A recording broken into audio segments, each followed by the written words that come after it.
सुप्रभात बच्चों। आज हम पढ़ेंगे हमारी संस्कृत निकिता पुस्तक का तृतीय पाठ यानी कि पाठ 3, जिसका नाम है तद शब्द प्रयोगा। तद का अर्थ होता है वह।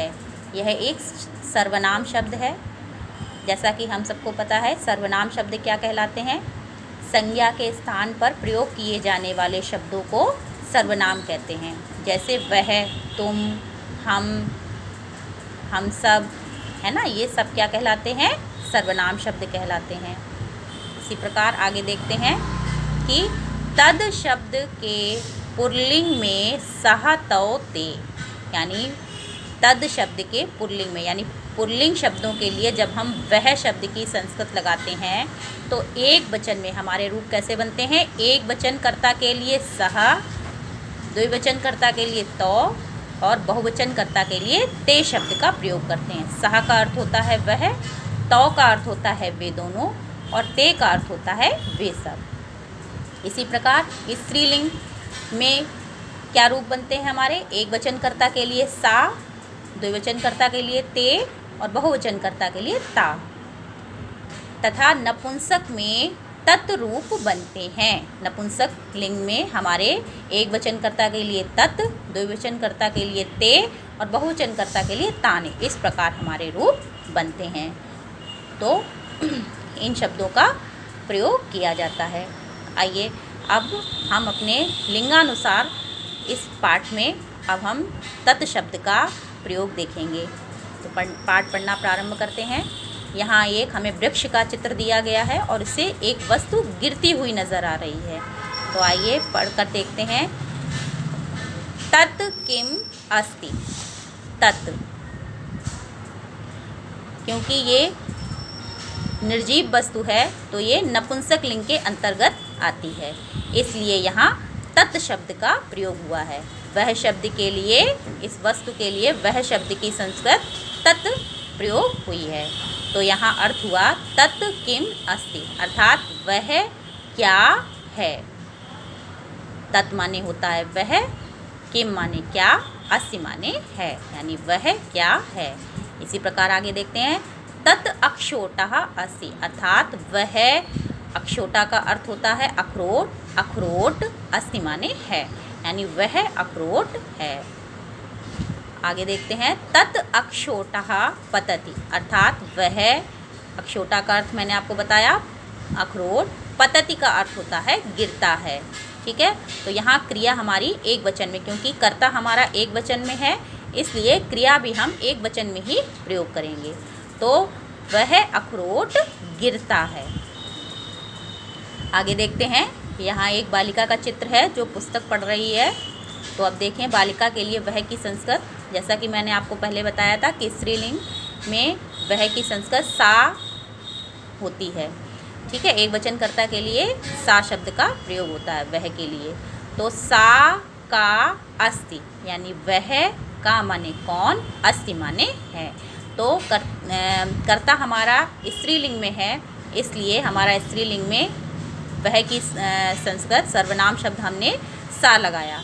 और क प्रश्नवाचक शब्द, जो हमारा कर्ता जिस प्रकार प्रयोग होगा, क्रिया और विशेषण भी उसी रूप में प्रयोग होगा। तो इसलिए सा का अस्ति, यानी वह कौन है। इसी प्रकार आगे देखते हैं। सा बाला अस्ति, अर्थात वह, बाला का अर्थ होता है बालिका या लड़की, यानी वह लड़की या बालिका अस्ति माने है, वह बालिका है। सा बाला पठति, अर्थात वह बाला पढ़ती है। आगे देखते हैं। अब हमारा यहाँ कर्ता द्विवचन में है। ठीक है, यहाँ दो कुत्तों का चित्र बना हुआ है तो हमारा कर्ता द्विवचन में है। तो द्विवचन में हमने पहले देखेंगे कर्ता हमारा किस में है, पुल्लिंग में है या स्त्रीलिंग में है? कर्ता हमारा पुल्लिंग में है। तो मैंने जैसा आपको बताया था कि द्विवचन के लिए पुल्लिंग में क्या शब्द प्रयोग होता है? तौ। तो इसी प्रकार यहाँ पर लिखा है कि तौ कौ स्तः, यानी वे कौन हैं। तौ सारमेयो स्तः, अर्थात वे दोनों कौन हैं। तो कौ स्था यानी वे दोनों कौन हैं। तो सारमेयो स्तः अर्थात वे दोनों, सारमेयो माने कुत्ते, दो कुत्ते, स्था माने हैं, वे दो कुत्ते हैं।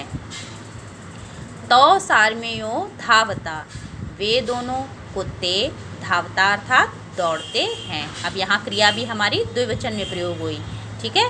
धावति धावता धावंती, तो धावता द्विवचन में हमारा रूप क्या बनता है, धावति का धावता, तो वे दोनों कुत्ते दौड़ते हैं। इसी क्रम में आगे देखेंगे। अब अगला चित्र है हमारा दो मधुमक्खियों का। तो मधुमक्खियाँ, अब ये कर्ता हमारा किस में है, मधुमक्खियाँ किस में आती हैं, स्त्रीलिंग में आती हैं। ये मधुमक्खियाँ हमें स्त्रीलिंग शब्द का बोध करा रही हैं, इसलिए ये कर्ता हमारा स्त्रीलिंग में है। तो स्त्रीलिंग में जैसा कि हमने पहले भी पढ़ा था कि स्त्रीलिंग में द्विवचन कर्ता के लिए हमारी संस्कृत लगती है ते। तो यहाँ हमने लिखा कि ते के स्तः अर्थात वे दोनों कौन हैं। ते मधुमक्षी के स्तः यानी वे दोनों मधुमक्खियाँ हैं। इसी क्रम में आगे देखेंगे। ते मधुमक्षी के उत्पततः अर्थात वे दोनों मधुमक्खियाँ, उत्पततः माने होता है उड़ती हैं, यानी वे दोनों मधुमक्खियाँ उड़ती हैं। वे दोनों कौन हैं, वे दोनों मधुमक्खियाँ हैं और वे दोनों मधुमक्खियाँ उड़ती हैं। आगे देखेंगे। ते के संति, ते अर्थात बहुवचन कर्ता के लिए हमारी संस्कृत क्या लगती है, ते, ठीक है। यहाँ एक से अधिक कर्ता की बात हो रही है, तो और कर्ता हमारा किस में है, पुल्लिंग में। सदंशका का अर्थ होता है केकड़े, तो केकड़े शब्द हमारा पुल्लिंग जाति का बोध कराता है, इसलिए पुल्लिंग में पुल्लिंग शब्दों के लिए बहुवचन की संस्कृत ते प्रयोग होती है, हमने पहले भी पढ़ा था। तो ते के स्तः अर्थात वे सब कौन हैं। ते सदंशकः स्तः अर्थात वे सब केकड़े हैं। ते सदंशका दशन्ति, दशन्ति का अर्थ होता है डसते हैं, यानी वे सब केकड़े डसते हैं। एक बार फिर से देखेंगे। वे सब कौन हैं। ते सदंशकः सन्ति, वे सब केकड़े हैं। ते सदंशकः दशन्ति अर्थात वे केकड़े डसते हैं। इसी क्रम में आगे देखेंगे। ताः का सन्ति, यहाँ हमें कुछ चिड़ियों का चित्र दिया गया है जो एक से अधिक है ना, दो से अधिक चिड़ियाँ हैं, तो ये बहुवचन में आई हैं और चिड़ियाँ शब्द स्त्रीलिंग में आता है, इसलिए यहाँ हमारी बहुवचन कर्ता के लिए स्त्रीलिंग शब्दों की संस्कृत क्या प्रयोग हुई, ता। ता अर्थात वे सब, यानी ताः का सन्ति अर्थात वे सब कौन हैं। ता चटका सन्ति यानी वे चिड़ियाँ हैं। ताः चटका चिव्यन्ति, चिव्यन्ति का अर्थ होता है चहचहाती हैं, अर्थात वे सब चिड़ियाँ चहचहाती हैं। वे सब कौन हैं, वे सब चिड़ियाँ हैं, वे सब चिड़ियाँ चहचहाती हैं। इसी प्रकार हमारा पाठ समाप्त होता है। इस पाठ से संबंधित अभ्यासकार आपको PDF के द्वारा प्राप्त होगा। धन्यवाद बच्चों।